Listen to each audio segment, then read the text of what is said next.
కొన్ని వారాలుగా నెహెమ్యా గ్రంథంలో నుంచి కొన్ని సత్యాలు మనం అర్థం చేసుకోవటానికి ప్రయత్నం చేస్తున్నాం. ఈరోజు కూడా నెహెమ్యా గ్రంథం 3వ అధ్యాయంలో ఉన్న కొన్ని పాఠాలు నేర్చుకోవటానికి మనం ప్రయత్నం చేద్దాం. నెహెమ్యా గ్రంథం 3వ అధ్యాయం 1వ వచనాన్ని మనం చూద్దాం. నెహెమ్యా గ్రంథం 3:1. ప్రధాన యాజకుడైన ఎల్యాషీబును అతని సహోదరులైన యాజకులను లేచి గొర్రెల గుమ్మమును కట్టి ప్రతిష్ఠించి తలుపులు నిలిపిరి. హమ్మేయా గోపురము వరకును హనన్యేలు గోపురము వరకును ప్రాకారములను కట్టి ప్రతిష్ఠించిరి. 3వ అధ్యాయం అంతటిని మనం బ్రీఫ్గా చూడాలి. అందులో ఉన్నటువంటి పాఠాలని మనం అర్థం చేసుకోవాలి. దానికి సహాయార్థంగా నేను బోర్డు మీద మ్యాప్ కూడా వేశాను. దాన్ని కొద్ది నిమిషాలు మనం చూద్దాం. नेहम्या का किताब 3 अध्याय का 1 आयत हमने पढ़ा है. हमारा बीच में एक हिंदी भाई है, so for the benefit of that boy will keep giving in between some talks in Hindi and English also. భక్తుడైన నెహెమ్యా ఏ సమయంలో పనిచేశాడు, లేకపోతే యూదుల యొక్క చరిత్రలో చెరలోనికి వెళ్ళిన అనుభవాల్ని మనం ఎన్నోసార్లు నేను మీకు చెప్పాను కదా, చరిత్ర మాట మాటకి చెప్తూ ఉంటాను. యూదులు పైన ఉండే వాళ్ళని ఏమంటారు? పైన దేశంలో ఉండాలని ఇశ్రాయేలీలు, క్రింద దేశంలో ఉండే వాళ్ళని యూదులు. 2 గోత్రాలు కింద ఉంటాయి, 10 గోత్రాలు పైన ఉంటాయి. పైన ఉన్నటువంటి ఇశ్రాయేలీలు ఏ చెరలోకి వెళ్ళారు? అందరూ ఇవి అర్థం చేసుకుంటే మీకు బాగా అర్థమవుతాయి. ఓకేమ్మా? పైన ఉన్న 10 గోత్రాలు ఎక్కడికి వెళ్ళారు? అషూరు అనే దేశానికి చెరలేరు. క్రింద ఉన్నటువంటి 2 గోత్రాలు ఎక్కడికి వెళ్ళారు? బబులోను అనే దేశంలోకి చెరలేరు. ఇప్పుడు బబులోను దేశంలో నుంచి చెర నుంచి వెనక్కి వచ్చిన తర్వాత ఎన్ని సంవత్సరాలు చెరలో ఉన్నారు? వెరీ గుడ్, 70 సంవత్సరాలు చెరలో ఉన్నారు. 70 సంవత్సరాలు చెరలో ఉన్న సమయం నుంచి వెనకకు తిరిగి వచ్చిన దాకా ఏ భక్తులు ఈ గ్రంథంలో, వాక్యంలో, అంటే బైబిల్లో ఉన్నటువంటి గ్రంథాల్లో ఏ భక్తుల పేరట ఉన్న గ్రంథాలు బబులోను నుంచి తిరిగి వచ్చిన దగ్గర నుంచి రాయబడిన వాళ్ళ గ్రంథాలు ఏంటేంటో మీరు చెప్పాలి. జకర్యా, ఎజ్రా, నెహెమ్యా. వెరీ గుడ్ అన్న. ఓకే, క్రమబద్ధంగా చెప్దామా? సీక్వెన్స్లో. ఓకే, ఒక లైన్ ఆఫ్ సీక్వెన్స్లో మనం చెప్దాం. చెర జరుగుతూ ఉండగా, లేకపోతే చెరలోకి పోతూ ఉండగా ఎవరున్నారు? చూస్తూ ఉన్నాడు. వెరీ గుడ్, ఇర్మియా. షబాష్. ఇర్మియా ఆ చెరకి బాగా దగ్గరగా చూస్తూ ఉన్న ప్రవక్తలలో ఇర్మియా ఒకడు కదా. So Irmiya is the nearest prophet of the exile, okay, Jeremiah. Irmiya తర్వాత అతి సమీపంగా ఉన్నటువంటి గ్రంథాలలో చెప్పండి ఇప్పుడు. దానియేల్. Very good, షబాష్.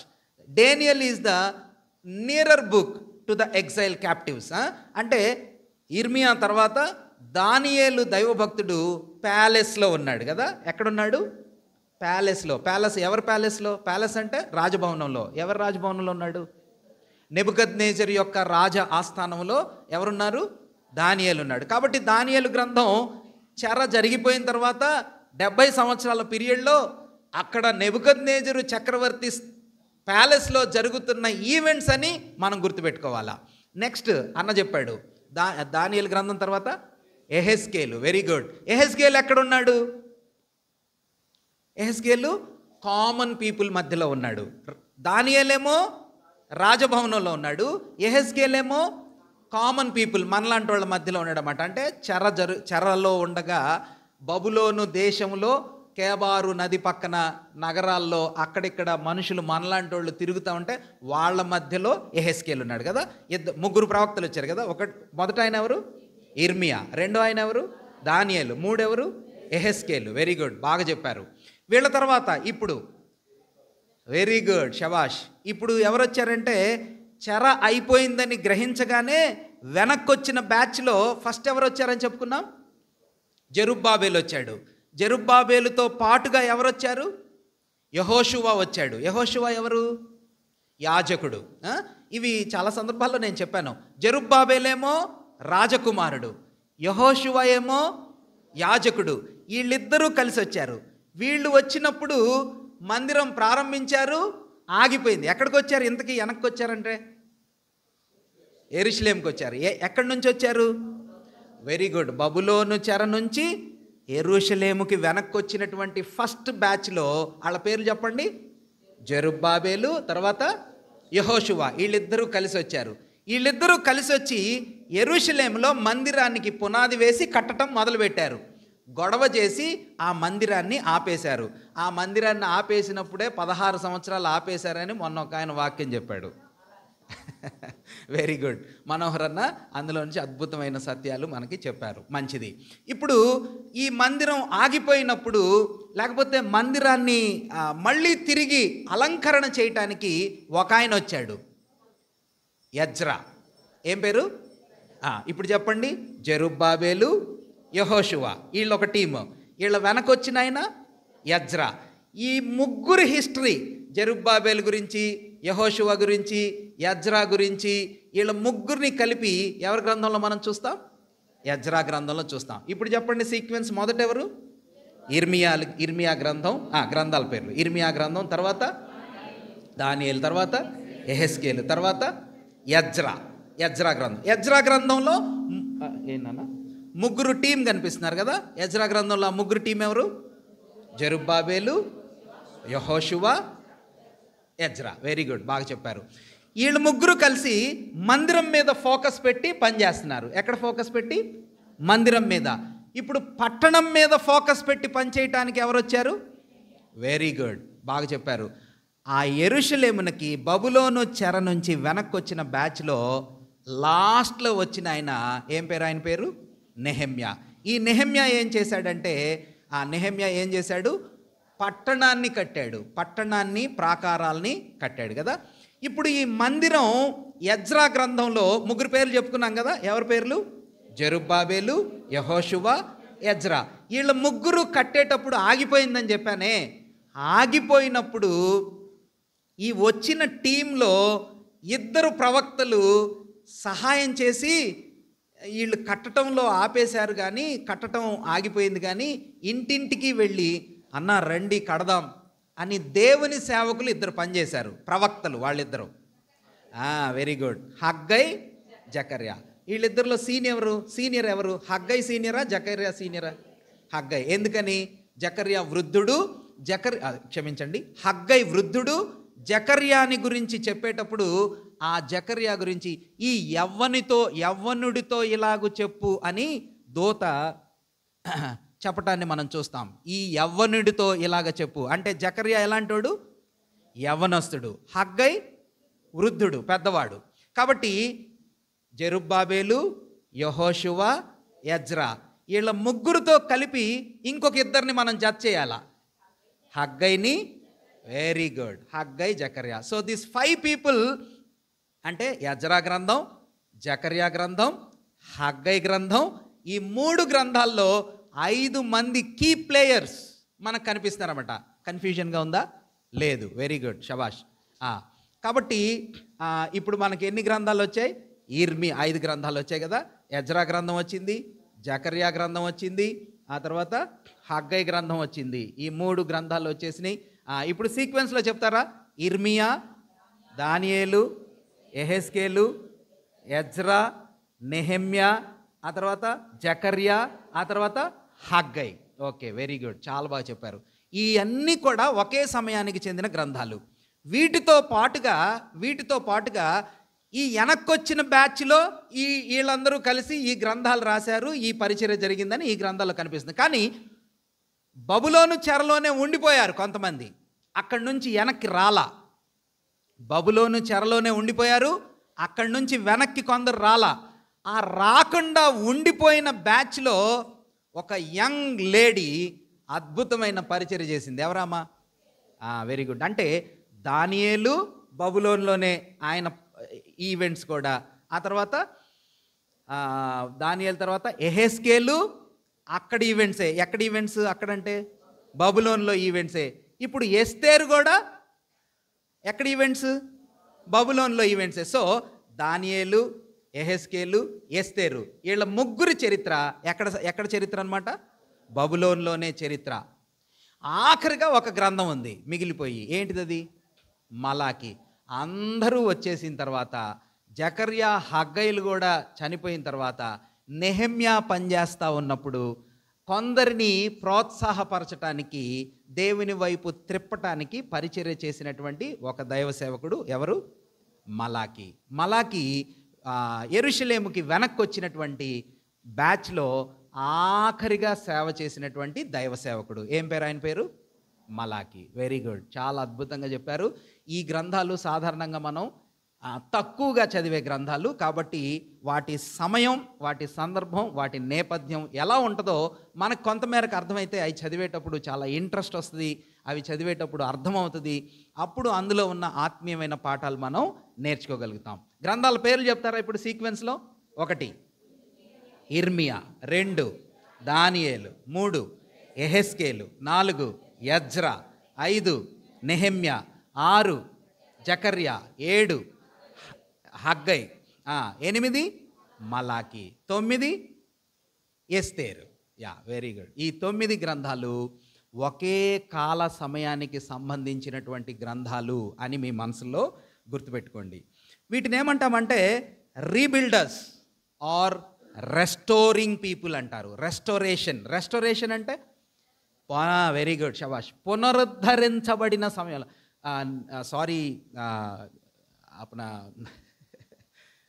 कौसला भैया को सॉरी बोलेंगे, I forgot.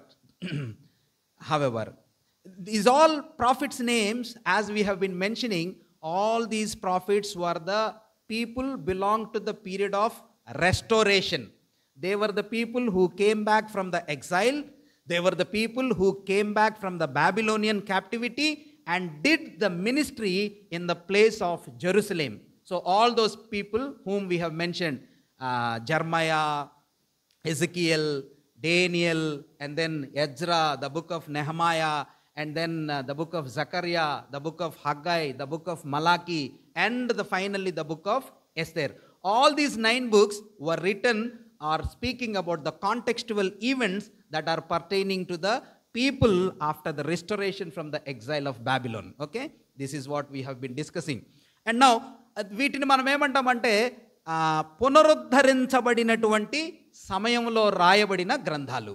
ఇప్పుడు మన అనేక వారాలుగా మనం ధ్యానం చేస్తున్న అంశం ఏమిటంటే our God is a God who can rebuild us.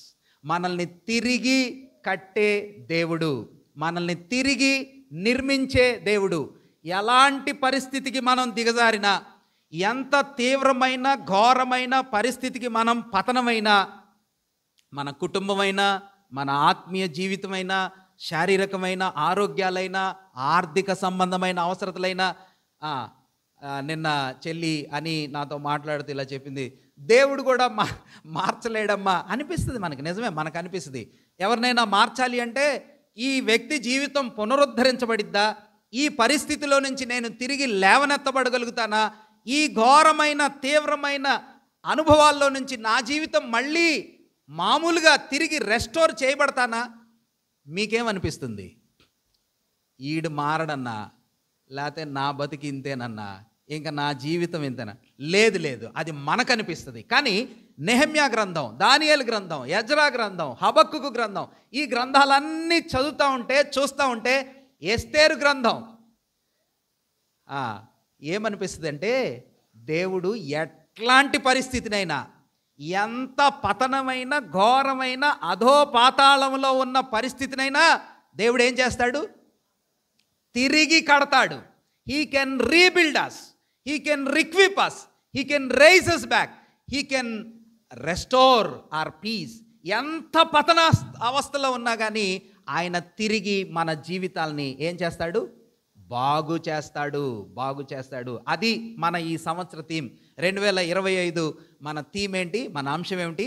Hour God is a God of restoration. ప్రభువు మనల్ని పునరుద్ధరిస్తాడు, తిరిగి కడతాడు, బాగు చేస్తాడు. ఇది మన అంశం. మరి ఆయన ఏమేమి పునరుద్ధరించాడు అని లాస్ట్ క్లాస్లో నేను చెప్పాను. ఒకవేళ మీకు గుర్తు ఉండుంటుంది, లేకపోతే కొందరు మనసులో మర్చిపోయి ఉంటారు. వాటి పేర్లు మనం ఇలా చెప్పుకోవచ్చు. దానియేలు గ్రంథంలో దేవుడు ఏమి పునరుద్ధరించాడు? What did God restore in the book of Daniel? ఏమి పునరుద్ధరించాడు దేవుడు? ఏంటన్నా? Plan of God. ఏంటిదమ్మా? దానియేలు గ్రంథంలో దేవుడు ఏం పునరుద్ధరించాడు? దేవుడు దానియేలు గ్రంథంలో ఇశ్రాయేలీల గురించి అసలు ఏమన్నా దేవుడు ఆలోచిస్తున్నాడా? ఇర్మియా ఏం చెప్పాడంటే, ఇశ్రాయేలీలు యూదులు ఇలాగా చెరకొని పోబడతారు, ఇంకా వాళ్ళ పరిస్థితి రాజు లేడు, రాజ్యం లేదు, సంతానం లేదు, రాజరికపు వంశంలో ఒక్కడు కూడా మిగిలినట్టుగా కనబడలేదు. అసలు దావీదు కుమారులలో ఒక్కడు కూడా లేడు. ఇప్పుడు మీరు చెప్పండి, ఇప్పుడు దేవుడు యూదుల గురించి ఏమన్నా ప్లాన్ చేస్తున్నాడా? ఏది మనం ఆ టైంలో ఉంటే? ఏ టైంలో? దినవృత్తాంతాల 2వ గ్రంథం ఆఖరి అధ్యాయం. నేను లాస్ట్ టైం మీకు చూపించాను. ఇర్మియా గ్రంథం 52వ అధ్యాయం, ఆఖరి అధ్యాయం. ఆ అధ్యాయంలో ఏం జరిగింది మీరు మర్చిపోయారు. 3 దఫాలుగా వచ్చి నెబుకద్నెజర్ మొత్తాన్ని పట్టుకుపోయాడు. ఫస్ట్ స్టేజ్లో, ఫస్ట్ దఫాలో ఎవరిని తీసుకెళ్ళాడని చెప్పాను? రాజకుమారుల్ని తీసుకుపోయాడు. 2వ దఫాలో ఎవరిని తీసుకెళ్ళాడు? యాజకులు, దేవుని సేవకులను పట్టుకుపోయాడని చెప్పాను. 3వ దఫాలో ఎవరిని తీసుకెళ్ళాడని చెప్పాను? క్రాఫ్ట్స్మెన్, అంటే పనివాళ్ళు, మంచి పనివంతులు, నైపుణ్యవంతులైన పనివారిని పట్టుకుపోయాడు. ఇప్పుడు యెరూషలేములో మిగిలింది ఎవరు? ముసలోళ్ళు, ముతకోళ్ళు, డబ్బులు లేనోళ్ళు, పేదవాళ్ళు, ఏం పని చేయలేనోళ్ళు, ఎందుకు ఉపయోగం లేని వ్యక్తులు మాత్రమే ఎక్కడ మిగిలారు? యెరూషలేములో మిగిలారు. ఇప్పుడు వాట్ ఈజ్ నెక్స్ట్? ఏంటి నెక్స్ట్? ఏం జరిగిద్ది? ఒకవేళ మనం యెరూషలేములో ఉన్నాం, నెక్స్ట్ ఏంటి వాళ్ళ ప్లాన్? మొత్తం అంతా వెళ్ళిపోయారు. ఎక్కడికి? బబులోనికి వెళ్ళిపోయారు. రాజు లేడు, సేవకులు లేడు, పరిచారకులు లేరు, మంచి పనోళ్ళు లేరు. వీళ్ళ పరిస్థితి ఏంటి? What is next? ఏం జరిగిద్దన్న నెక్స్ట్?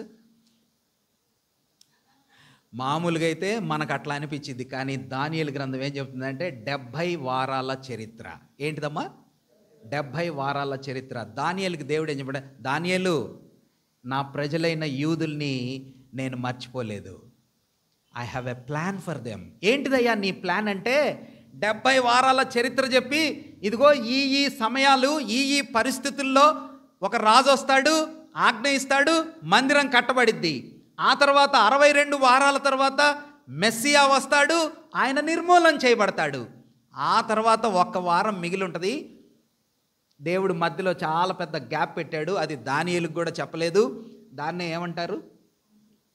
సంఘం. ఇదిగో మన గురించి, అందుకే మార్నింగ్ చెప్పుకున్నాం కదా, సంఘాన్ని గురించిన మర్మం దానియేలుకు చెప్పలా, అబ్రహాముకు చెప్పలా, దేవుడు ఎవరికి చెప్పలా, ఇన్క్లూడింగ్ దేవదూతలకు కూడా చెప్పలా. మరెవరికి చెప్పాడు? ఆశ్చర్యమైన విషయం, మనకి చెప్పాడు. అది ఎంత ప్రియమైందో చూడండి. కాబట్టి దానియేలుకి ఏం చెప్పాడంటే, యూదులైన నా ప్రజలను నేను మళ్ళీ తిరిగి దగ్గరికి తీసుకుంటాను, వాళ్ళకి రాజ్యాన్ని ఏర్పాటు చేస్తాను, వాళ్ళని గురించి నా దగ్గర ఒక మంచి ప్లాన్ ఉంది దానియేలు. సో దేవుని యొక్క ప్రణాళిక పునరుద్ధరించబడింది అని దానియేలు గ్రంథం చెప్తున్నాడు. ఏం చెప్తున్నాడమ్మా? దానియేలు దేవుని యొక్క ప్లాన్, దేవుని యొక్క ప్రణాళిక పునరుద్ధరించబడుతుంది. God will restore his people by his own divine plan and programme. God's plan is restored in the book of Daniel. Esteru గ్రంథంలో ఏమి పునరుద్ధరించబడింది చెప్తారా? ఎస్తేరు గ్రంథంలో యూదుల పరిస్థితి ఎట్లా అయిపోయిందంటే, ప్రభావం లేదు, శక్తి లేదు. యూదులందరి గురించి హామాను అనేవాడు ఒక శాసనం తయారు చేయించాడు కదా రాజైన అర్తహషస్త దగ్గర. ఏమి ఆజ్ఞ వాడు ఎక్సీడ్ చేశాడు? యూదుల మొత్తాన్ని చంపాలా.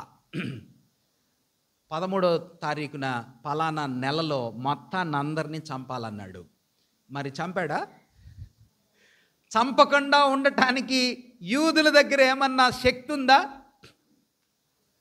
ఎస్తేరు దగ్గరికి వచ్చి మొర్దెకై ఎలా ఏడ్చాడో మీరు చూడండి ఇంటికి వెళ్ళిన తర్వాత. ఓ మా ప్రజలు నింద, అవమానం, కష్టం, దుఃఖం అసలు మమ్మల్ని మేము కాపాడుకోగలిగే బలం లేదు, చిన్నపిల్లలు చచ్చిపోతారు, పెద్దోళ్ళు చచ్చిపోతారు. బబులోను సామ్రాజ్యంలో 127 ఆస్థానాలలో చెదరి ఉన్న యూదులందరూ ఒకే దినం చంపబడాలా. దేనికోసం? ఒక్కడి గురించి చంపబడాలా. ఎవరు ఒక్క వ్యక్తి? ఎవరు? మొర్దెకై. ఎందుకు? మొర్దెకై ఒక్క నమస్తే చేయలేదంట. ఏం చేయలేదు? ఒక్క సెల్యూట్, వన్ బెండ్, వంగడంతే. మనుషులందరూ, మిగిలిన వాళ్ళందరూ వంగుతారట. ఈయన మాత్రం ఆ ఒక్కడి దగ్గర నుంచి ఎంత పెద్ద ప్రాబ్లం వచ్చింది కదా. యూదులు మొత్తం చంపబడాలా. మరి చంపబడ్డారా? లేదు. దేవుని యొక్క ప్రభావం పోయింది అనుకున్నారు యూదులు. మీరు ఇప్పుడు కూడా చూస్తున్నారా? ఒక్క నలుగురు యూదుల్ని విడిపిస్తే ఎంతమందిని ఇశ్రాయేలీలు బయటికి పంపించారు తెలుసా మీకు? ఎంతమందిని? ఒక్క యూదుడు ఈజ్ ఈక్వల్ టు, మీరు చూడలేదా? 200 మందిని నలుగురు, వీళ్ళల్లో నలుగురు ఇశ్రాయేలీలేమో నలుగురు అమ్మాయిలు, విమెన్ని నలుగురిని వదిలిపెడితే ఇశ్రాయేలీలు ఎంతమందిని వదిలిపెట్టారు? 200 మందిని. అంటే ఒక్క యూదుడికి ఈజ్ ఈక్వల్ టు ఎంతమంది? 50 మంది అనమాట. ఒక్క యూదుడు ఈజ్ ఈక్వల్ టు 50 మంది అదర్స్. ఆశ్చర్యంగా ఉంటుంది. యూదులకు అంత ప్రభావం ఉంది. కానీ హామాను సమయంలో యూదులకు విలువ లేదు, ప్రభావం పోయింది. ఎవడైనా వచ్చి చంపేస్తాడు. అలాంటి పరిస్థితుల్లో ఈ ఉరి మొర్దెకైని ఉరిదీయాలని చాలా పెద్ద ఎత్తులో ఉరికంబం కట్టాడు. ఆ ఉరికంబం మీద ఆ రోజు రాత్రి వాడే చచ్చిపోబోతున్నాడని ఒక్క హింట్ కూడా లేదు. ఆశ్చర్యమైన విషయం ఏంటంటే దేవుని ప్రభావం తిరిగి పునరుద్ధరించబడింది. God's glory, God's mighty power was restored back in to the hands of Jews. That's a book and that's the essence of the book of Esther. Esteru గ్రంథం యొక్క సారాంశం ఏంటంటే దేవుని ప్రభావం తిరిగి పునరుద్ధరించబడింది. దానియేలు గ్రంథం ఏం చెప్పాం? దేవుని యొక్క ప్రణాళిక. ఎస్తేరు గ్రంథంలో ఏంటి? దేవుని యొక్క ప్రభావం. ఆ తర్వాత ఎజ్రా గ్రంథంలో మనకేం కనిపిస్తుంది అంటే దేవుని యొక్క పరిచర్య. ఏంటిది? పరిచర్య. The service, the ministry in the temple of God has been restored. That's the essence and the contents of the book of Ezra. Ezra గ్రంథంలో దేవుని పరిచర్య తిరిగి పునరుద్ధరించబడింది అనే సత్యాన్ని మనం చూస్తాం. జకర్యా గ్రంథంలో ఏం చూస్తాం మరి? జకర్యా గ్రంథం, జకర్యాకి ఒకే రోజు రాత్రి 8 దర్శనాలు ఇచ్చాడు దేవుడు. ఎన్ని దర్శనాలు? ఎప్పుడైనా చదివారా జకర్యా గ్రంథం? చదివారు, వెరీ గుడ్. ఎంతమంది చదివారు? అటు సైడ్ ఉన్నోళ్ళు, ఇటు సైడ్ ఉన్నోళ్ళు, వెరీ గుడ్. అందరూ చదవాలా. చదివితేనే ఇప్పుడు మనం చెప్పేవి లేకపోతే మనం ధ్యానం చేసేవి అర్థమవుతాయి. జకర్యా గ్రంథంలో 8 అద్భుతమైనటువంటి దర్శనాలు దేవుడు జకర్యాకి ఇచ్చాడు. కుర్రోడికి, యవ్వనస్తుడికి, మన భాషలో చెప్పాలంటే చిన్నోడికి 8 దర్శనాలు ఒకేసారి ఇచ్చాడు. ఆ 8 దర్శనాల్లో దేవుడు ఏం చెప్పాడంటే నేను మళ్ళీ నా ప్రజలైన వారితో తిరిగి మాట్లాడుతున్నాను. దైవ ప్రత్యక్షత తిరిగి అనుగ్రహించబడింది. There was no revolution from God, but in the book of Zakarya we see that the God started revealing himself and restoring his revolutions through the book of Zakarya. Zakarya గ్రంథం ద్వారా దైవ ప్రత్యక్షత తిరిగి యూదులకు అనుగ్రహించబడటం మొదలు పెట్టబడింది. హగ్గై గ్రంథంలో దానియేలు గ్రంథానికి ఏం చెప్పాను? దేవుని ప్రణాళిక. ఎస్తేరు గ్రంథంలో దేవుని ప్రభావం. ఎజ్రా గ్రంథంలో దైవ పరిచర్య. జకర్యా గ్రంథంలో దైవ ప్రత్యక్షత తిరిగి పునరుద్ధరించబడింది. ఇప్పుడు హగ్గై గ్రంథంలో హగ్గై ఏం చేశాడు అన్న? హగ్గై ఏం చేశాడమ్మా? ఇంటింటికి వెళ్ళి, వెరీ గుడ్, ప్రోత్సహించండి. పాన్ అక్షరం మీద ఒక మాట చెప్పండి. దైవ ప్రేరణ తిరిగి పునరుద్ధరించబడింది. He started inspiring people, he started uplifting the moral of the people. దేవుని ప్రజల యొక్క మానసికమైన ధైర్యాన్ని అప్లిఫ్ట్ చేయాలా, ప్రేరేపణ జరగాల, ఆసక్తి రావాలా. సాధారణంగా సోల్జర్స్గా మేము వార్ ఫీల్డ్స్లో ఉన్నప్పుడు ఎర్లీ మార్నింగ్ ఫస్ట్ మీట్లో అందరూ కలుసుకుంటారు. దాన్ని ఆ, ఆ, అందరూ కలుసుకొని మా లీడర్స్ ఎవరి క్రింద సోల్జర్స్ ఉంటే వాళ్ళు వచ్చి ఫస్ట్ అడిగేది ఏమడుగుతారు తెలుసా? How is your moral? Moral అంటే మీ మానసిక, మోరల్ అంటే ఒక రకంగా మన నైతికత, న్యాయబద్ధంగా మనం ఉండాలి, అది కాదు. మొరల్ అంటే మన మానసికమైన స్థితి. మీరు బాగా హ్యాపీగా ఉన్నారా, ఉజ్జీవంగా ఉన్నారా, లేకపోతే డల్గా ఉన్నారా? డల్గా అంటే నీరసంగా, రాలేంలేనా, అవ్వదులేనా. ఇక్కడ ఎవరైనా సోల్జర్స్ ఉంటే వాళ్ళకి తెలుస్తుంది. కమాండర్ ఆర్ లీడర్ వచ్చి ఫస్ట్ అడిగేది ఏంటి? How is your moral? గడ్డిలో పడుకోవాలా, టెంట్లో ఉండాలా, భోజనం సరిగా ఉండదు, డిప్లాయ్మెంట్స్లో చాలా దూరాల్లో ఉంటాము. కానీ సోల్జర్ ఏం చెప్పాలో తెలుసా? ఏం చెప్పాలి సార్, దోమలు కొడతా ఉన్నాయి, బెడ్ లేదు, అట్లా చెప్పారనుకోండి అసలు దానికి స్కోప్ ఇవ్వరు. ట్రైనింగ్ సెంటర్లో నుంచి నేర్పించే మాట ఏంటంటే, ఎట్లాంటి కఠినమైన పరిస్థితినైనా సోల్జర్స్కి నేర్పించే ఫస్ట్ థింగ్ ఏంటంటే, we're so happy sir, how is your morale అంటే హై అని చెప్పాలి. హై అంటే గొప్పగుంది. ఆర్ యూ హ్యాపీ అంటే హ్యాపీ అని చెప్పాలి. లోపల తిట్టుకుంటూ ఉంటారు, లోపల భయంకరంగా తింటే మెస్లో దాల్లో అన్ని నీళ్ళే. మాకు అక్కడ ఈ ఎయిర్ ఫోర్స్ మెస్సుల్లో కాలాదాల్ అంటారు. కాలాదాల్ అంటే నల్లటి పప్పు. ఆ నల్లటి పప్పు అసలు కందిపప్పు నార్త్లో యూజ్ చేయరు. ఎక్కడైనా వెరీ స్పెషల్ అకేషన్స్లో అరర్ దాల్ అంటారు. అరర్ దాళ్ళు చాలా స్పెషల్ అకేషన్లో, మామూలు టైంలో అంతా నల్లటి పప్పే. దాన్ని మరి ఏమంటారో కూడా నాకు తెలీదు. మరి ఆ నల్ల పప్పు వేసి పెడతారు. ఇప్పుడు ఆనందంగా ఉంటారా సౌత్ వాళ్ళు? అస్సలు ఉండరు. అన్నం కూడా చాలా డిఫరెంట్గా ఉంటుందిలేండి, అవన్నీ అవసరం లేదు. ఇప్పుడు అలాంటి భోజనాలు, అలాంటి పరిస్థితులు పెట్టి ఏమడుగుతారు? How is your morale? Are you happy అంటే ఏం చెప్పాలా? Very happy sir. ఇప్పుడు మన చర్చిలో అడిగారు అనుకోండి, మన విశ్వాసుల్ని ఆర్ యూ ఆల్ హ్యాపీ అని అడిగామనుకోండి, ఏం చెప్తారు మీరు? ఏందన్నా మాట, అసలు ఇన్ని అనారోగ్యాలు, ఇన్ని ప్రేయర్ రిక్వెస్ట్లు, ఇన్ని సమస్యలు, ఎంత డబ్బులు లేవు ఎక్కడన్నా. వినండి, అలానే ఉన్నారు ఇశ్రాయేలీలు, యూదుల పరిస్థితి అట్లానే ఉంది. కానీ హగ్గై ఏం చేశాడు? He inspired people. హగ్గై, జకర్యాలు ఇంటింటికి వెళ్ళి చెప్పడం వల్ల దైవ పని చేయటానికి అందరూ మళ్ళీ తిరిగి వచ్చారు. మనోహర్ అన్న చాలా చక్కటి వాక్యాలు చెప్పాడు. హగ్గై ఒక్కొక్కరిని ప్రేరేపించటం వలన, ఒక పెద్ద ఆయన, ఒక జూనియర్, ఒక సీనియర్, ఒక జూనియర్, యవ్వన ప్రవక్తలైనటువంటి జకర్యా, వృద్ధ ప్రవక్త అయిన హగ్గై అందరికీ వెళ్ళి చెప్పటం వలన ప్రజలు ఏం చేశారంట? పూనుకున్నారు. దైవ ప్రేరణ పునరుద్ధరించబడింది. Oh no problem. ఇప్పుడు మనం నెహెమ్యా గ్రంథం 3వ అధ్యాయంలో మనం చూస్తాం. ఏ ఊర్ల నుంచి వచ్చారో తెలుసా? ఏ ఊర్ల నుంచి వచ్చారు? మీరు ఇంటికి వెళ్ళిన తర్వాత వీలైతే చదవండి. ఏ ఊర్ల నుంచి వచ్చి పట్టణాన్ని కట్టడానికి వచ్చారో. ఏ పట్టణం కడుతున్నారు వీళ్ళు? యెరూషలేం పట్టణం. నెహెమ్యా గ్రంథంలో యెరూషలేం పట్టణ ప్రాకారాన్ని కడుతున్నారు. ఇప్పుడు యెరూషలేము కట్టేటప్పుడు ఎవరు పని చేయాలి అక్కడ? ఇప్పుడు మన ఇల్లు ఉంది, మా ఇంటికి ఏదైనా అయింది, ఎవరు పని చేయాలి ఇక్కడ? మీరంటే మందిరం కాబట్టి వచ్చి చేస్తారనుకోండి. సాధారణంగా ఏదైనా మా ఇంట్లో సమస్య వచ్చింది, ఎవరు చేసుకోవాలా? మేమే చేసుకోవాలా?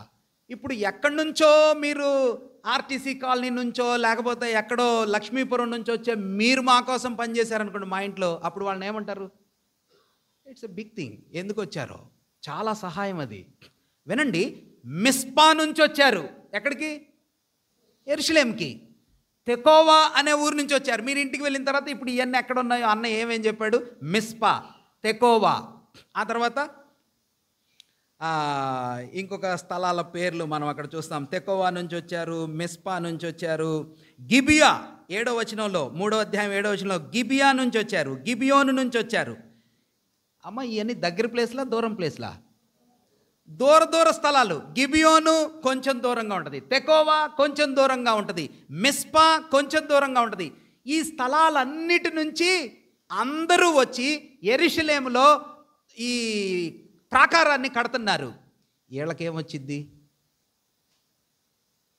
అన్నా? యెరూషలేము కట్టారనుకోండి, వీళ్ళకేమొచ్చిద్ది? తెకోవా ఊరోళ్ళు వచ్చారు, మిస్పా ఊరోళ్ళు వచ్చారు, వీళ్ళందరూ గిబియోన్ నుంచి వచ్చారు. వీళ్ళు వచ్చి ఈ పట్టణాన్ని, మందిరాన్ని కడుతుంటే వీళ్ళకేమొచ్చిద్ది?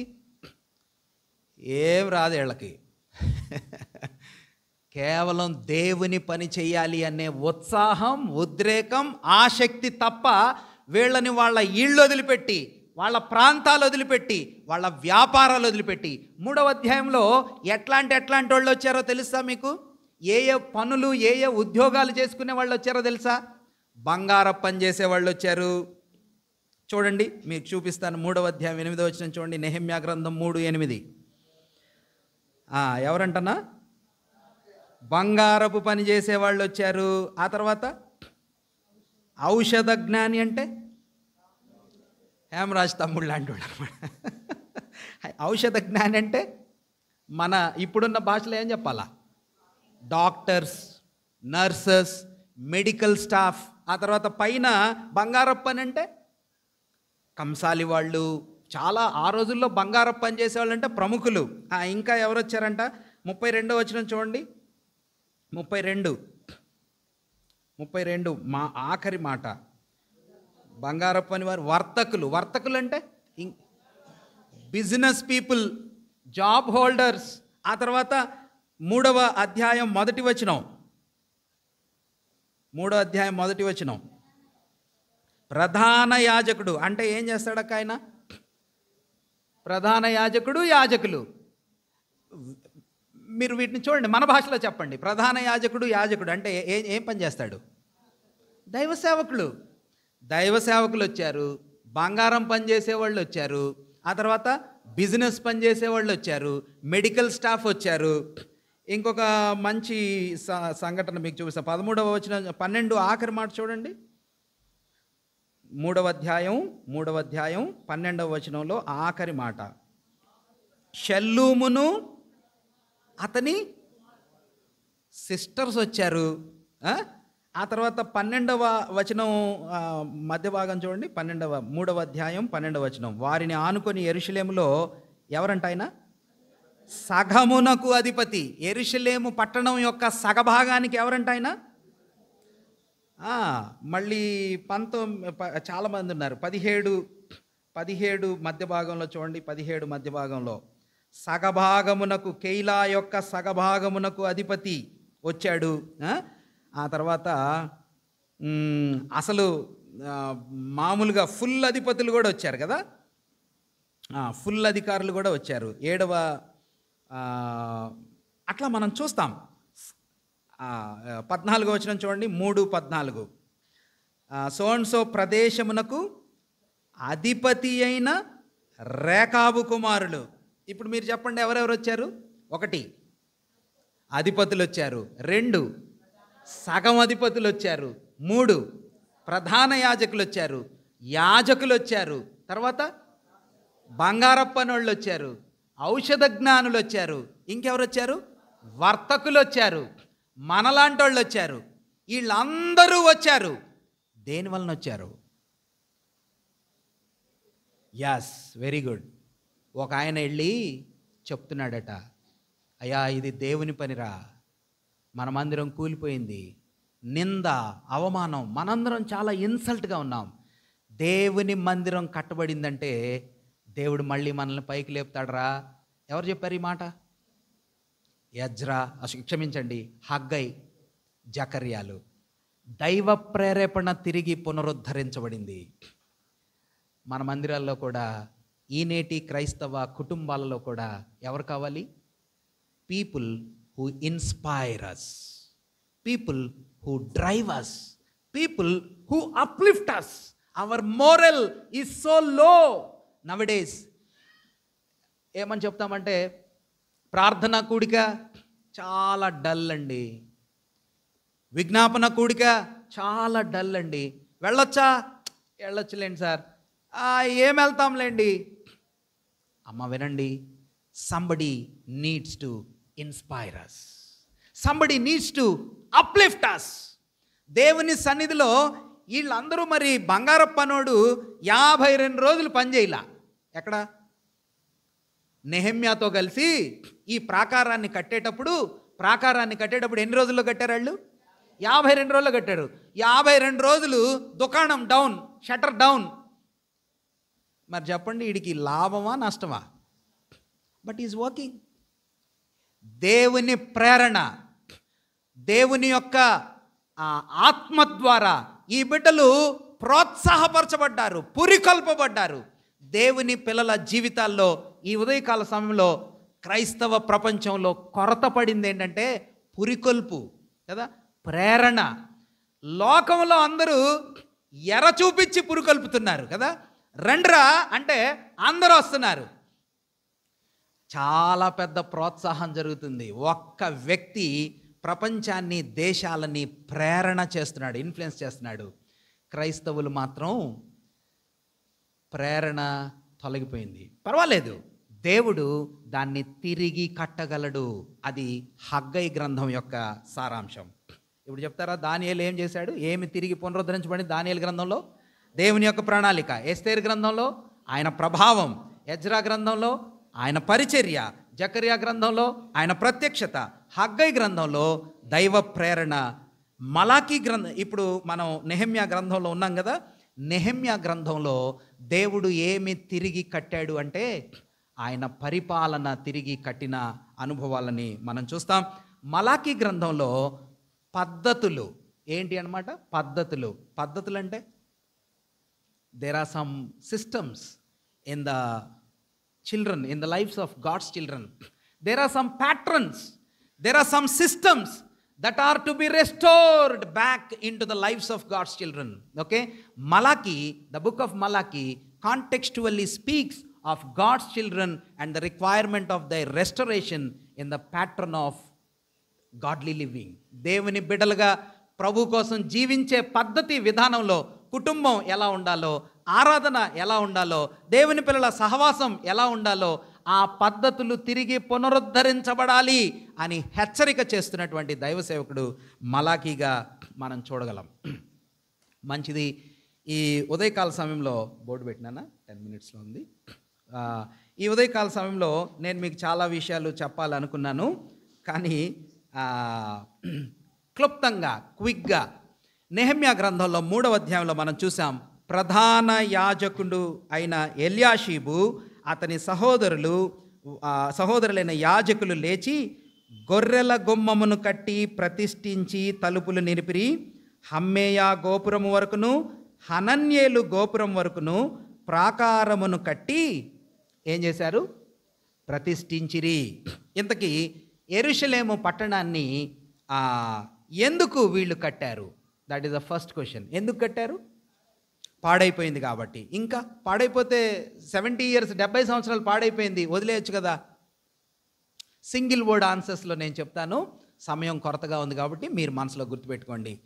నెహెమ్యా ఏం చెప్పాడంటే, మన మీద నింద ఉంది, మన మీద భయంకరమైనటువంటి ఏమంటారు, ఇన్సల్ట్ కదా, అవమానం ఉంది. ఒకవేళ మనం కానీ మందిరాన్ని తిరిగి, క్షమించండి, పట్టణాన్ని తిరిగి కడితే ఆ నింద పోయిద్ది. దేవునికి ప్రియమైన పట్టణము ఏం పట్టణం? యెరూషలేము పట్టణం. దాని గుమ్మాలంటే దేవునికి ఇష్టమైన నగరి, ఆనందభరితమైన పట్టణం. నెహెమ్యా ఏమని నమ్మాడంటే, యెరూషలేము పట్టణాన్ని కానీ కడితే, యెరూషలేము ప్రాకారాలను కానీ నిలవబెడితే ఏం జరిగిద్దో తెలుసా?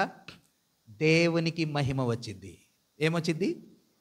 Hour God will be glorified, our God's name will be exalted. మా ప్రభు హెచ్చించబడతాడు. యెరూషలేము పడిపోయింది అంటే దేవుడికి అవమానం వచ్చింది. ప్రాకారాలు కూలిపోయినాయి అంటే మా దేవుని యొక్క శక్తి పడిపోయింది. అది ఈక్వేషన్, అది వాళ్ళ భావం. బట్ కానీ నెహెమ్యా పూనుకొని పట్టణ ప్రాకారాన్ని కట్టడానికి ఎందుకు ప్రారంభం చేశాడంటే, ఆ నింద పోవాలా, ఆ అవమానం పోవాలా, మన దేవుడు హెచ్చించబడాలా.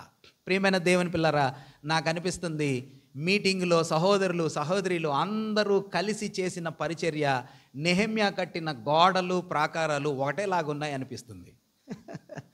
ఎట్లాగన్నా అంటే సిస్టర్స్, బ్రదర్స్ ఇవ్వటంలో, ప్రార్థన చేయటంలో, వంటలు చేయటంలో, సేవకులను ఆతిథ్యం ఇచ్చి ఒకరి వెంట ఒకరు ఎంత అద్భుతంగా పనిచేశారంటే, నెహెమ్యా ఎలాగా అద్భుతంగా 52 రోజుల్లో గోడగట్టి నిలబెట్టి దేవుణ్ణి మహిమపరచ.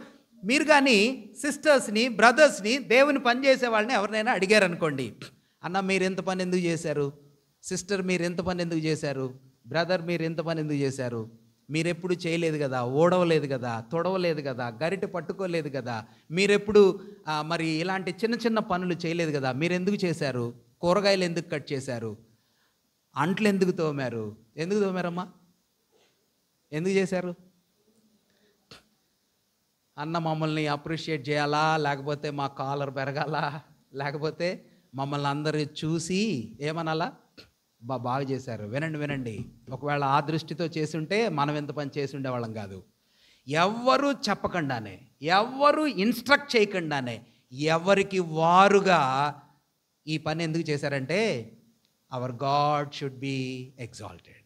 మా ప్రభు మహింపరచబడాలా, జయకరమైన వాక్యాలు వినిపించబడాలా, మా దేవుని నామము హెచ్చు చేయబడాలా. నెహెమ్యా దృష్టి, భక్తుడైన పౌలు అనేక సందర్భాల్లో చెప్తాడు. కొరింథీ పత్రికలో భక్తుడైన పౌలు 10వ అధ్యాయంలో అంటున్నాడు, మీరు భోజనము చేసినను పానము చేసినను దేనికోసం చేయాలంట? మీరు కూరగాయలు కట్ చేసినా, మాప్ పెట్టి తుడిసినా, బర్తన్లు కడిగినా, అంట్లు తోమినా, ఏ గ్యాస్ వెలిగించినా, గరిటె తిప్పినా, ఏం చేసినా కానీ దేనికోసమమ్మా? ఓ ప్రభుకి స్తోత్రం. నెహెమ్యా లాంటి పరిచర్య మన దగ్గర కూడా జరగటానికి, అంటే దాని పోలిక దీని పోలిక ఒకటేనండి. దేవుని పని ఎక్కడైనా ఒకటే, అది ప్రాకారం దగ్గరైనా, అది మందిరంలోనైనా, అది ఇంట్లోనైనా, ఎక్కడైనా దేవుని కొరకు చేసే పని ఆ వెనక ఉండే నేపథ్యం దృష్టి మా ప్రభు కనిపించాలా, మా ప్రభు మహిమపరచబడాలా, మా దేవుడు ఘనపరచబడాలా. For the glory of God if we do, that should be the purpose of our service. Nehemiah అందుకని కష్టపడి పనిచేశాడు. ఇంతకీ ఎలా పనిచేశాడు, ఎలా పనిచేశారు ఇక్కడ మనం చూస్తాం కదా. 3వ అధ్యాయంలో ఆ ప్రజలందరూ ఎలా పనిచేశారమ్మా, ఎలా పనిచేశారు తెలుసా? మీరు బాగా చూడండి. ఒకరి మీద ఒకరు ఆనుకొని, అంటే దాని అర్థం ఆనుకొని అంటే ఒకళ్ళ మీద ఒకళ్ళు పడా, ఒకళ్ళ మీద ఒకళ్ళు ఆనుకొని, ఐక్యత, వెరీ గుడ్, మంచి మాట. ఇంకా మంచి సహవాసంతో, ఇంకా ఆనుకొని ప్రేమతో సపోర్ట్ చేసుకుంటా. ఎస్, ఒక మాటలో చెప్దామా, ఒకళ్ళనొకళ్ళు నమ్మి ఆనుకోవటం అంటే నమ్మకం కదా. మాత్రమే కాదు, మీరు చెప్పినవన్నీ కరెక్టే, ఒకళ్ళొకళ్ళు పక్క పక్కన ప్రేమతో అన్నింటిలో ఆనుకొని. అంటే ఎల్యాషీబుకి చెప్పాడు, అరే నీ కొలత, నీ ఏరియా ఇక్కడ నుంచి అక్కడ దాకా అని చెప్పాడు. ఆ పక్కన ఇంకొక ఆయనకి చెప్పాడు, ఇదిగో ఇక్కడ నుంచి ఇక్కడికి నీ ఏరియా అని చెప్పాడు. ఇప్పుడు వీళ్ళిద్దరూ ఇక్కడ నుంచి అక్కడికి కడతా ఉన్నప్పుడు ఒకళ్ళ మీద ఒకళ్ళు ఆనుకొని, ఒకరితో ఒకరు ఆనుకొని, అంటే దాని అర్థం ఏంటంటే, ఈయన కడతా ఉన్నప్పుడు ఆయన కూడా కడతా ఉన్నాడు, వీళ్ళిద్దరి మధ్యలో ఏముందనమాట, అండర్స్టాండింగ్. అండర్స్టాండింగ్ అంటే అర్థం చేసుకొని, మీరు చెప్పినవన్నీ వాటిలో భావాలే. ఆనుకోవటం అంటే ఒకళ్ళనొకళ్ళు అర్థం చేసుకోవటం, ఆనుకోవటం అంటే ఒకళ్ళనొకళ్ళు నమ్మటం, ఆనుకోవటం అంటే ఆనందంగా, సంతోషంగా ఒకరితో ఒకరు అతకబడి చేసినట్టి అనుభవం. కొందరు ఎలా పనిచేశారంటే ఆసక్తితో పనిచేశారు అని రాశాడు. ఆసక్తితో పనిచేశారు. ఆసక్తి అంటే అంట్లు గడిగే దగ్గర ఉంటారు, నీళ్లు పట్టే దగ్గర ఉంటారు, ఊడ్చే దగ్గర ఉంటారు, ప్రార్థనలో ఉంటారు. అబ్బా ఇప్పుడు దాకా అక్కడే ఉన్నాడు కదా, ఇప్పుడు ఇక్కడ ఉన్నాడేంటి అంటే, ఇప్పుడు ఇటుకలు అందిస్తున్నాడు, మళ్ళీ అక్కడ సిమెంట్ దగ్గర ఉన్నాడు. అరే ఇప్పుడు దాకా ఇక్కడ సిమెంట్ దగ్గర ఉన్నాడు, మళ్ళీ ఆ పైన నిచ్చెన మీద ఉన్నాడు. He so powerfully equipped, he so powerfully strengthened, jealous అని రాశాడు. ఆసక్తితో దేవుని పని కొందరు ఆసక్తితో చేశారట.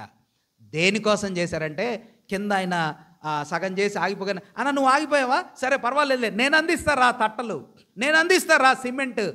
అలాగా యూదులైనటువంటి తన ప్రజలు మ్యాన్ పవర్ లేదు, పనేమో చాలా పెద్దది, ప్రాకారం చాలా పెద్దది, అందరూ ఒకరి వెంట ఒకరు, ఒకరి మీద ఒకరు అర్థం చేసుకుంటూ ఆనందంగా ఆనుకొని అలసట లేకుండా. మీరు ఇంటికి వెళ్ళిన తర్వాత చదవండి, నెహెమ్యా గ్రంథం చాలా బాగుంటుంది. ఒక చేత్తోనేమో కట్టే ఉపకరణం పట్టుకున్నారు, ఇంకో చేత్తో ఏం పట్టుకున్నారు, కత్తి పట్టుకున్నారు. మీలాంటి వాళ్ళు నాలాంటి వాళ్ళు రాత్రి నిద్ర లేదు. ఆ నెహెమ్యా ఏం రాశాడు తెలుసా, స్నానం చేయటానికి తప్ప మా బట్టలు మార్చుకోవాలా. స్నానం చేసినప్పుడు బట్టలు మార్చుకున్నాం అంతే.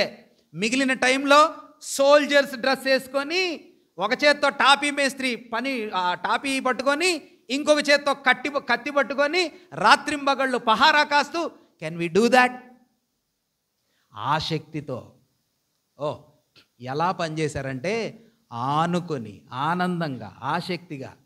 మీటింగ్ జరిగేటప్పుడు నేను చూస్తాను, నేను కూడా రాత్రి అందరూ టీం అంతా క్లోజ్ చేసి వెళ్ళే టైం కల్లా 1 గంట అయిపోయిన తర్వాత డస్ట్బిన్స్ క్లియర్ చేసే ఇంకొక ప్రత్యేకమైన టీం ఉంది. వాళ్ళు ఎవరో మీకు తెలుసు. ఒక కొత్త అన్న అందులో జడ్జ్ చేయబడ్డాడు. ఆయన పేరు మరి మీకు అందరికి తెలుసో లేదో, మీరు అన్న చాలా చక్కగా సహాయం అందరూ చేశారు. ఊరికినే కొత్త వ్యక్తి కాబట్టి మీకు చెప్తున్నాను, గొప్ప కోసం కాదు. 2, 3 మళ్ళీ అయిపోయిన తర్వాత తెల్లవారుజామునే 4-5 గంటలకల్లా మళ్ళీ కళ్యాణ్ అన్న అంతా హడావిడి చేస్తాడు, సిద్ధం చేస్తాడు. ఎందుకు ఇంత ఆసక్తి? ఎలాగా ఇంత పరిచర్య? ఒకరి మీద ఒకరు ఆనుకొని, ఒకరిపైన ఒకరు ఆనందంతో. అన్న నిద్ర రావట్లేదా? అన్న మీకు కష్టం అనిపించట్లేదా? నిన్న విజ్ఞాపనలో అనుకుంటాను కళ్యాణ్ అన్న నా పక్కనే చెప్పి, అన్న ప్రభు కోసం చేస్తున్నాం అని మేము అందరం, నేను అడగల ఆయన్ని, ఈ సందేశం ఆయనకి తెలీదు. ప్రభు కోసం చేస్తే ఇలా చెయ్యాలి అని అనుకుంటే పని ఇలానే ఉంటుంది. ఎవరి కోసం? For God. నిద్ర అక్కర్లా, బట్టలు అక్కర్లా, స్నానం అక్కర్లా, డబ్బులు అక్కర్లా. 3 రోజులు బంద్, 3 రోజులు వ్యాపారం బంద్, ఉద్యోగాలు బంద్. ఎంత ఆశ్చర్యమైనటువంటి పరిచర్య నెహెమ్యా గ్రంథంలో చేశాడో మనం చూస్తున్నాం. ఇంతకీ నెహెమ్యా ఏం చేశాడో నేను ఒక 5 నిమిషాల్లో చెప్తాను. నెహెమ్యా ఏం చేశాడమ్మా? నెహెమ్యా కట్టే పని చేశాడు. ఏం పని చేశాడు? మనం కూడా ఏం పని చేయాలంటే, దీని సౌండ్ కొంచెం పెట్టు బాబు, మనం కూడా ఏం పని చేయాలి? కట్టే పని చేయాలా? నా అనే అక్షరం మీద రావటం కోసం నెహెమ్యా నేర్పరి అయిన నిర్మాణకుడు అని రాశాను. But Nehemiah did the work of building చేసేది, కట్టే పని చేశాడు. మనం ఏం పని చేస్తాం?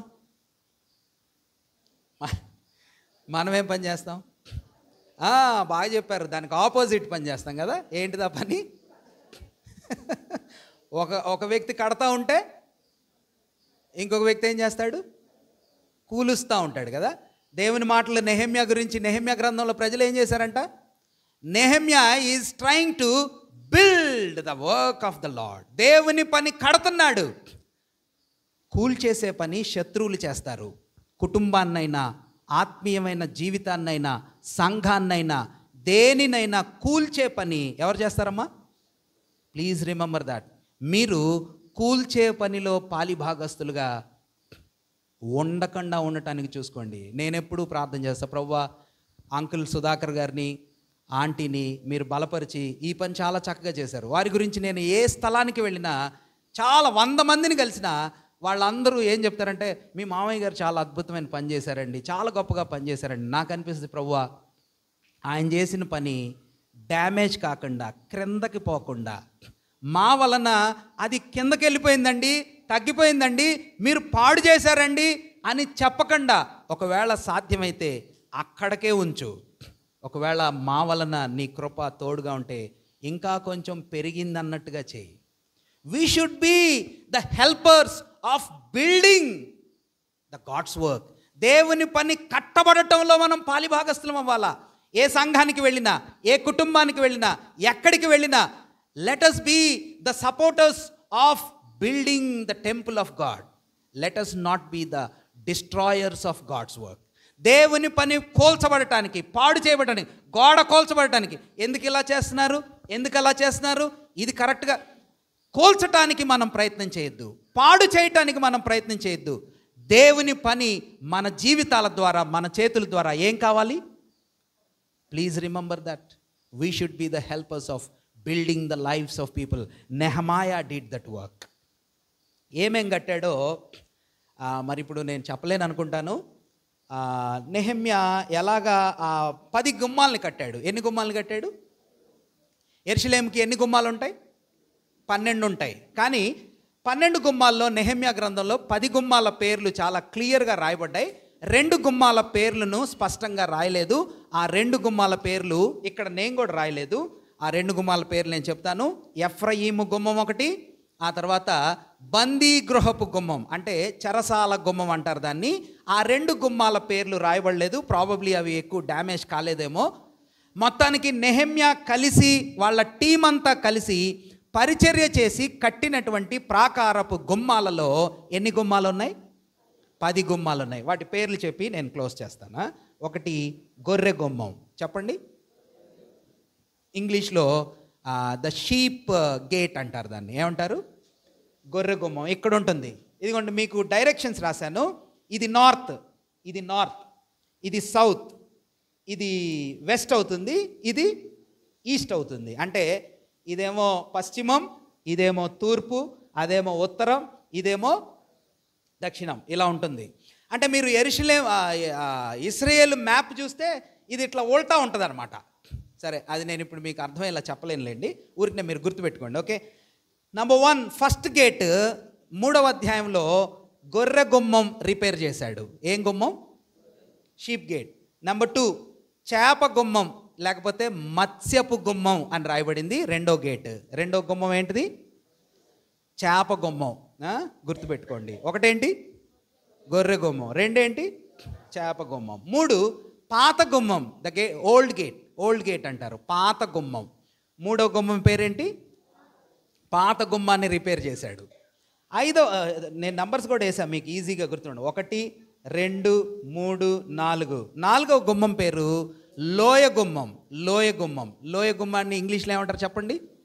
The gate of valley, valley gate అంటారు.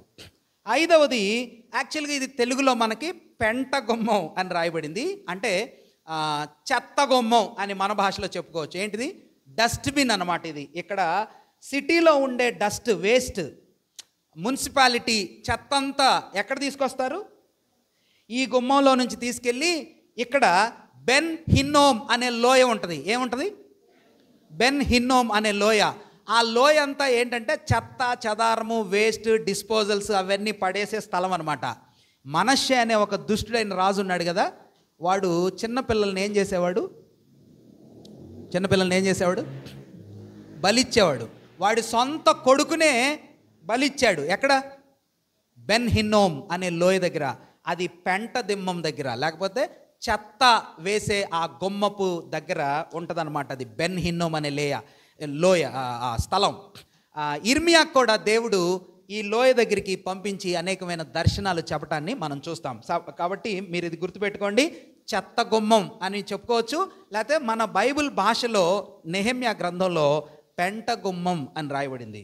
దాని తర్వాత 6వ గుమ్మం పేరు చెప్పండి? దారగుమ్మం. దారగుమ్మం అంటే ఏంటి దాని అర్థం? ఓట గుమ్మం. ఓట అంటే నీళ్ళ ఓట నిరంతరం ఉంటుంది, అక్కడ ఎండ్ ఉండదు. దాన్ని ఫౌంటైన్ గేట్ అంటారు. ఇంగ్లీష్లో చాలా బాగుంది, ఫౌంటైన్ గేట్. ఫౌంటైన్ గేట్ అంటే వాటర్ ఆల్వేస్ వస్తానే ఉంటాయి. ఆ గుమ్మాన్ని కూడా రిపేర్ చేశాడు. దాని పక్కన నీటి గుమ్మం, వాటర్ గేట్ అంటారు. హిజ్కియా రాజు నీళ్లు రిజర్వాయర్ పెట్టాడు, ఆ నీళ్ల గుమ్మం. దీని దగ్గర ఏం డ్యామేజ్ జరగల. తెలుసా మీకు? ఎజ్రా వాక్యం చెప్పాడు కదా, అందరూ నిలబడి వాక్యం వింటా ఉన్నారు. ఎక్కడ నిలబడి చెప్పాడు తెలుసా? పీటతో చేయబడిన ప్లాట్ఫామ్ మీద నిలబడి ఎజ్రా వాక్యం చెప్తా ఉంటే ప్రజలందరూ వింటా ఉన్నారు. ఈ గుమ్మం దగ్గరే. ఏమంటారు దాన్ని? నీటి గుమ్మం. తర్వాత గుర్రపు గుమ్మం, హార్స్ గేట్ అంటారు. హార్స్ గేట్, గుర్రపు గుమ్మం. దాని తర్వాత తూర్పు గుమ్మం, ఈస్ట్ గేట్ అంటారు. ఈస్ట్ గేట్ యెహెజ్కేలు గ్రంథంలో మందిరంలో నుంచి మహిమ ఎక్కడికి వెళ్ళింది? గడప దగ్గరికి వెళ్ళింది. గడప నుంచి ఎక్కడికి వెళ్ళింది? తూర్పు గుమ్మం దగ్గరికి వెళ్ళింది. తూర్పు గుమ్మం మీద నుంచి మహిమ ఎక్కడికి వెళ్ళిపోయింది? పర్వతం మీదకి వెళ్ళిపోయింది. దేవుని మహిమ వెళ్ళిపోయింది. ఎక్కడి నుంచి? ఇదిగో ఈ గుమ్మం దగ్గర నుంచే.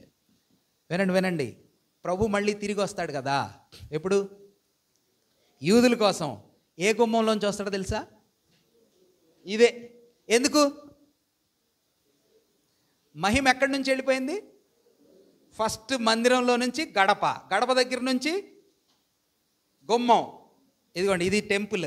మందిరం గడప, గడప నుంచి గుమ్మం, గుమ్మం నుంచి పర్వతం, పర్వతం నుంచి దేవుడు వెళ్ళిపోయాడు, మహిమ వెళ్ళిపోయింది. ఇప్పుడు వచ్చేటప్పుడు మళ్ళీ అదే అక్కడి నుంచే వస్తాడు. ఒలివల కొండ, ఒలివల కొండ మీద నుంచి మళ్ళీ గుమ్మం, గుమ్మంలోంచి మళ్ళీ గడప, మళ్ళీ గడపలోంచి వాట్ ఏ జాయ్ఫుల్ థింగ్ కదా.